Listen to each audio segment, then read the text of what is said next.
السلام علیکم۔ Urdu centre hub میں خوش آمدید۔ دوستو، میں آپ سب کی خدمت میں حاضر ہوں ایک نئی کہانی لے کر۔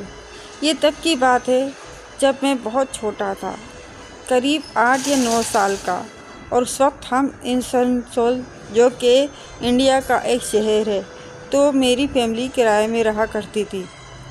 ہم جس گھر میں رہتے تھے اس گھر میں ایک امرود کا پیڑ ہوا کرتا تھا، اور چونکہ ہمارے والد محترم کافی سخت مزاج کے تھے، اس لیے ہم اکثر ان سے چھپ کر امرود توڑتے تھے، کیونکہ اگر انہیں اس بات کا علم ہو جاتا تو پھر ہماری پٹائی پکی تھی۔ کیونکہ امرود کا پیڑ چھت سے قریب ہوتا تھا تو میں اکثر رات میں امرود توڑتا تھا۔